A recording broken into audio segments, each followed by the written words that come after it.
제가 예전에 사역 갔던 곳에서 한번 당황스러운 일이 뭐였냐면 설교를 한 날이었는데 설교 끝나고 나서 이제 한 권사님, 이제 집사님 가정에 오셔서 저에게 그러시는 거예요. 목사님 오늘 설교 너무 좋았습니다. 목사님 사역을 참 너무 잘하세요. 이제 보통 이러면 저희가 늘 하는 표현이 아닙니다. 아니에요. 라고 얘기해야 되는데 그날은 또 저도 비슷하게 아니에요. 권사님 아닙니다. 집사님 아니에요. 사역을 열심히 하시는데 아닙니다. 아니에요. 라고 얘기했습니다. 근데 갑자기 그때 집사님 것을 정색을 하시면서 그러면 저희가 틀렸다는 말인가요? 저희가 지금 은혜 받지 않은 건가요? 제가 지금 잘못 얘기하는 건가요? 왜 목사님 왜 아니라 그러세요? 제가 은혜를 많이 받고 제가 감동이 되고 또 사역을 잘 하신다고 모두가 칭찬했는데 왜 아니라고 그러세요? 그때부터 제가 인사를 이제 바꾸기 시작했습니다. 여러분 마찬가지죠. 누가 나한테, 여러분도 누구에게 너무 잘하네요. 참 좋아요. 라고 얘기했는데 그분이 아니라고 아무나 하는 거라고. 이거 누구나 할 수 있는 거라고. 여러분 이게 어느 정도 겸손해서 끝나야 되는데 계속 그렇게 하다 보면 사실 이야기하는 사람, 말하는 사람이 민망할 정도가 될 때가 있죠. 그러니까 그게 진짜 겸손이 안 될 수도 있다는 걸 알아야 돼요. 그럴 때는 그냥 감사합니다. 제가 더 열심히 하겠습니다. 하면 되는 거죠. 감사해요. 저를 이쁘게 봐주셔서 참 고맙습니다. 여러분 이렇게 이야기하면 되는데 우리도 모르게 겸손이라는 표현을 가지고 부정으로 이야기해 버릴 때가 있어서 사람을 민망하게 할 때가 있다는 것이죠. 그래서 저도 저보다 어린 후배 교육자들을 보다 보면 그런 얘기를 해요. 누가 칭찬을 해주거나 인정을 해주면 굳이 거기다 대고 아니라고 할 필요는 없고 그냥 감사합니다. 더 열심히 하겠습니다. 제가 또 이게 부족한데 예쁘게 봐주셔서 너무 고맙습니다. 라고 말씀드리라고 해요. 그게 좀 더 상호 간의 대화 속에서 지혜로운 것이겠죠. 오늘 아하스가 보여주는 모습이 그것보다 더 겉으로는 겸손을 포장하고 있지만 사실은 굉장한 교만을 보여주고 있는 모습입니다. 10절에 보면요, 여호와께서 또 아하스에게 말씀하여 이르시되 너는 내 하나님 여호와께 한 징조를 구하되 깊은 데에서든지 높은 데에서든지 구하라 하시니. 뭐냐면 아하스에게 하나님께서 아람과 북이스라엘 두려워하지 마. 네 힘으로 하지 마. 그래서 어제 이사야를 통해서 뭐라고 얘기했습니까? 삼가라. 너 네 힘으로 뭔가 하라고 하는 것을 멈추고 조용해라. 입으로 부정과 불평과 이 상황에 대해서 이야기하지 말고. 그것도 뭐라고 이야기했어요? 두려워하지 말아라. 두려워하지 말고 낙심하지 말아라. 그 다음에 뭐였어요? 믿음을 굳게 해라. 믿음을 굳게 해야 굳게 네가 확신하는 것들이 세워지리라 라고 말씀을 전했습니다. 그러고 나서 아하스가 믿지 못했던 것 같아요. 그러니까 이제는 징조를 구해봐라. 여러분 하나님 앞에서 징조를 구했던 가장 유명한 성경의 인물이 바로 기드온이죠. 기드온이 전쟁에 나가기 전에 하나님께 자꾸 자기의 소명을 주시니까 징조를 구하지 않아요. 양털을 적게 하고 또는 양털 말고 땅을 적게 하는 징조를 구했습니다. 근데 이 아하스 왕은 이 기드온보다 더 아마 상태가 좋지 않았나 봐요. 그러니까 하나님께서 무엇이든지 한번 징조를 구하면 내가 보여줄게. 좀 믿으라는 것이죠. 근데 오히려 12절에 보세요. 아하스가 이르되 나는 구하지 아니하겠나이다. 나는 여호와를 시험하지 아니하겠나이다 한지라. 이 구절만 딱 보면은 아하스가 정말 겸손해 보여요. 역시 그런 거 없이도 믿겠습니다라는 표현이 아닌 거예요. 우리가 알기로는 이렇게 얘기하면 하나님, 저는 하나님을 시험하지 않고 그런 걸 구하지 않아도 됩니다. 그런데 여러분 이 아하스는요 결국에는 어떤 일 택하면 역대하에 보면 아하스 왕이 택한 방법이 무엇이냐? 물을 끌어들이고 물을 많이 담아두고 나서 아수르의 왕에게 가서 도와줄 것을 청합니다. 왜냐하면 굉장히 지혜롭죠. 왕이시여, 지금 아람과 북이스라엘이 연합해서 우리나라를 치는 이유가 내가 그들과 협조하여 당신의 나라를 치지 않았기 때문이에요. 그러니까 지금 우리가 이 사람들 나를 치고 나면 이제 아수르 당신의 나라를 공격할 것입니다. 그러니 당신이 와서 도와주시지 않으면 나중에 더 큰 호환이 있을 거예요 라고 말을 전합니다. 그래서 결국에는 어떻게 됩니까? 결국에는 아수르 왕이 직접 일어나게 되는 것이죠. 그러니 지금 겉으로는 아유 뭐 그런 것까지. 여러분 우리도 그럴 때가 있죠. 야 기도해야 돼. 기도해야 돼. 아유 뭐 그런 것까지. 그럴 필요가 있나?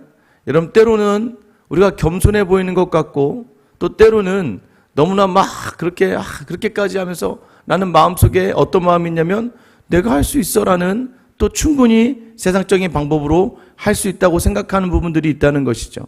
겉으로는 겸손해 보이지만 사실은 인간적인 모든 방법을 다 해놓고 심지어 하나님이 원하시지 않는 방법까지 다 행해놓고 나서 그 다음에 하나님 앞에 겉모습만 예배하는 자로 서 있는, 어떻게 보면 이 한국교회의 지금의 모습과 같다는 것이죠.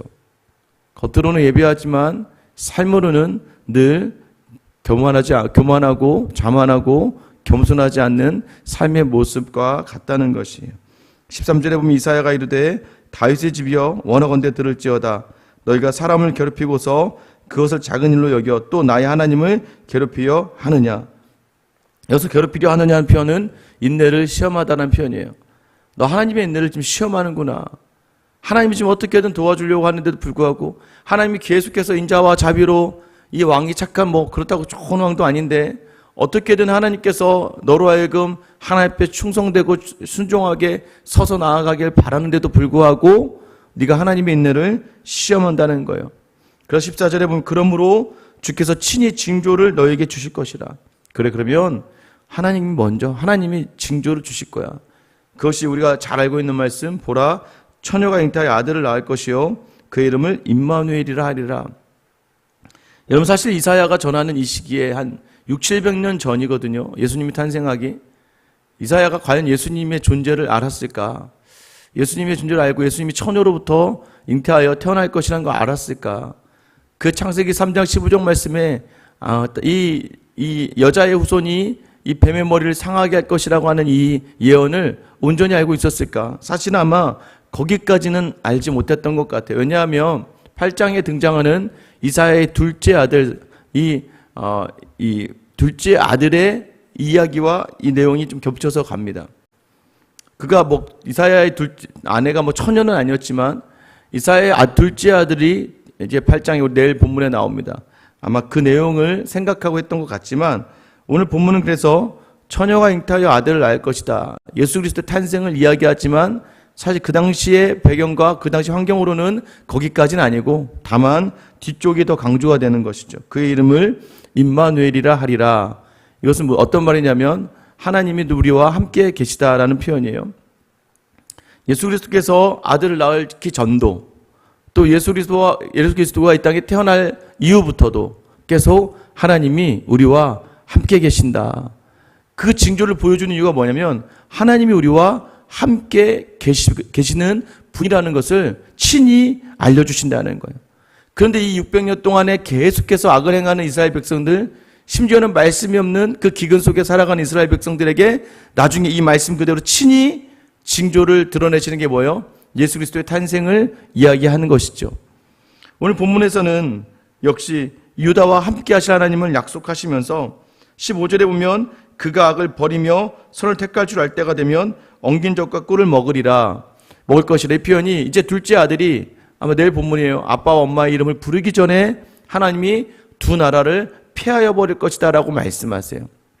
1차적으로는 이사야의 아들과 관련된 이야기, 이사야의 그 시대와 관련된 이야기지만 이후에 하나님이 예수 그리스도를 이 땅에 오시고 예수님이 무엇을 하기 전에, 그러니까 예수님과 관련돼서도 충분히 해석할 수 있는 내용들입니다. 근데 어쨌든 그 아이가 악을 버리고 선을 선택할 때가 되면 엉긴 젖과 꿀을 먹으리라. 어떠한 상황 속에서도 하나님이 함께 하신다는 것을 이야기해 주는 말씀이에요. 또 16절에 다시 한번 이야기합니다.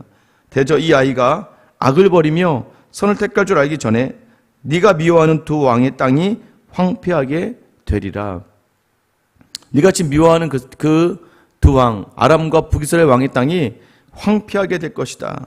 그래서 여호와께서 에브라임이 유다를 떠날 때부터 당하여 보지 못한 날을 너와 내 백성과 내 아버지 집에 임하게 하시리니 곧 아수르 왕이 오는 날이니라. 결국 북이스라엘, 에브라임 북이스라엘의 대표 집하고 결국은 이 북이스라엘을 유다와 갈라진 이후부터, 이스라엘이 갈라진 이후부터 당하여 보지 못한 그 날을 당할 것이다. 결국 아수르에 의해서 이 북이스라엘이 멸망당하게 되죠.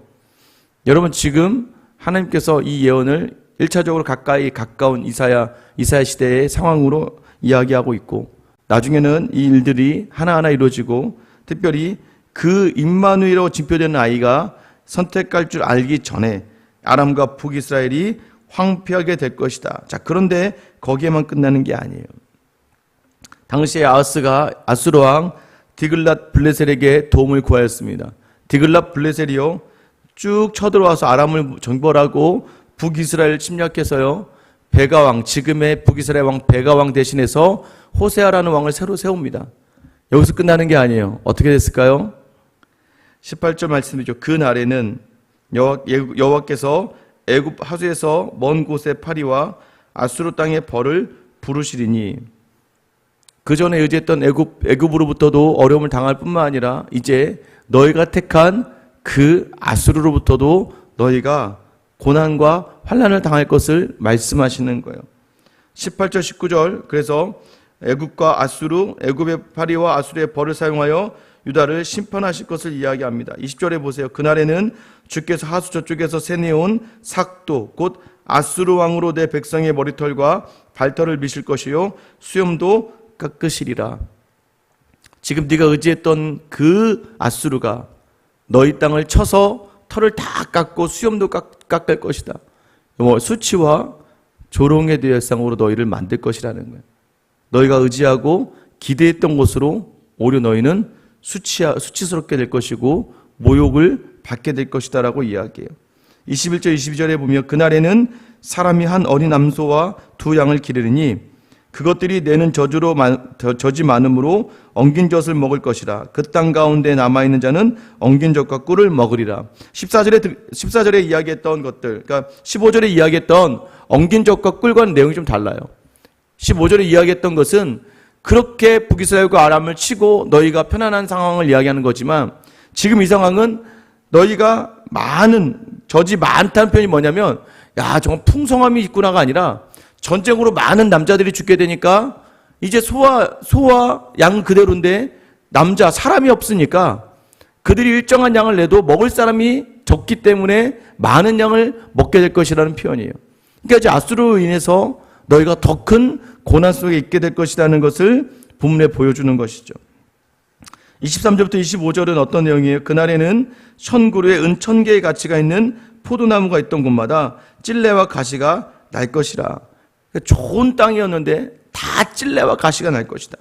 너희가 모든 온 땅에 찔레와 가시가 가득하고, 찔레와 가시가 가득하기가 24절에 화살과 활을 가지고 그리 갈 것이요 무기를 가지지 않으면 들어가지 못할 땅들. 그러니까 그만큼 두려움의 땅이 되어버릴 것이고, 25절 보습으로 갈던 모든 산에서, 그러니까 그동안 이 생산을 해냈던 농경을 했던 곳에서 찔레와 가시 때문에 두려워서 그리로 가지 못할 것이요 그 땅은 소를 풀어놓으며 양이 밟는 곳이 되리라. 그러니까 그냥 무법천지가 돼서 사람이 더 이상 관여하지 못할 땅으로 황폐하게 될 것, 그냥 소와 양이 그냥 돌아다닐 수밖에 없는 것들.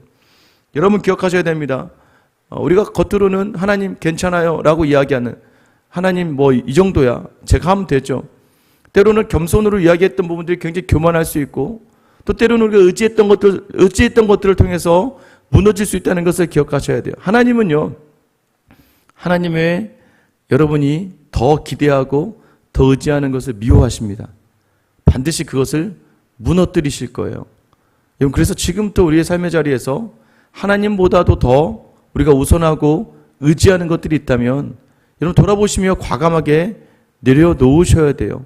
그러지 않으면 하나님께서 그 죄를 미워하셔서 그 죄를 하나님의 공의로 치시고 우리를 다시 하나님밖에 없음을 알게 하시는 자리로 이끌어 오신다는 것이죠.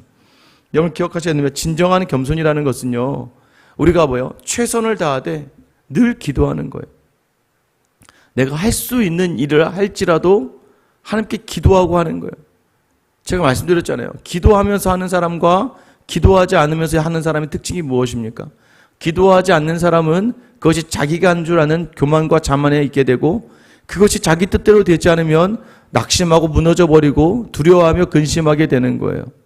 그런데 기도하면서 그 일을 행하는 사람들은요, 그 일의 모든 끝이 하나님이심을 알고 하나님께 영광을 돌리게 돼요. 그 일이 내 뜻과 되지 않았을 때에도 낙심하거나 실족하지 않아요. 왜냐하면 하나님의 일이기 때문이에요. 그래서 이 기도하는 사람은요, 쉽게 무너지지 않아요. 기도하는 사람은, 하나님을 의지하는 사람은요, 어떠한 상황에서든지 인정하고 감당해낼 수 있는 능력이 있습니다. 혹여나 오늘도 여전히 낙심하고 계시고 화를 내시고 억울하십니까? 여러분, 하나님 앞에 기도하지 않기 때문이에요. 기도만 해서는 안 돼요. 여러분, 기도는 또 이렇게 얘기하면 기도만 해서는 안 되는 게 무슨 말이냐? 기도만 읊조리듯이 중얼거리듯이 내가 그냥 그러니까 무슨 종교의 자리를 채우는 거로만 끝나면 안 돼요. 뭐가 있어야 됩니까? 많은 사람들이 예배를 합니다. 많은 사람들이 기도를 합니다. 많은 사람들이 말씀을 읽어요. 근데 뭐가 빠질까요?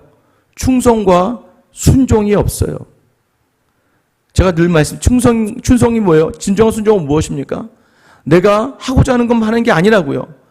기도하면서 주신 마음, 말씀을 읽으면서 주신 마음, 그 마음을 가지고 삶에 확실하게 반응하며 거기에 그 말씀에 따라 살아가는, 아무리 생각해도 이건 아니지만 말씀에 따라 기도하며 주신 음성에 따라 살아가는 충성과 순종이 결여되니까 자꾸 낙심하고 두려운 거예요.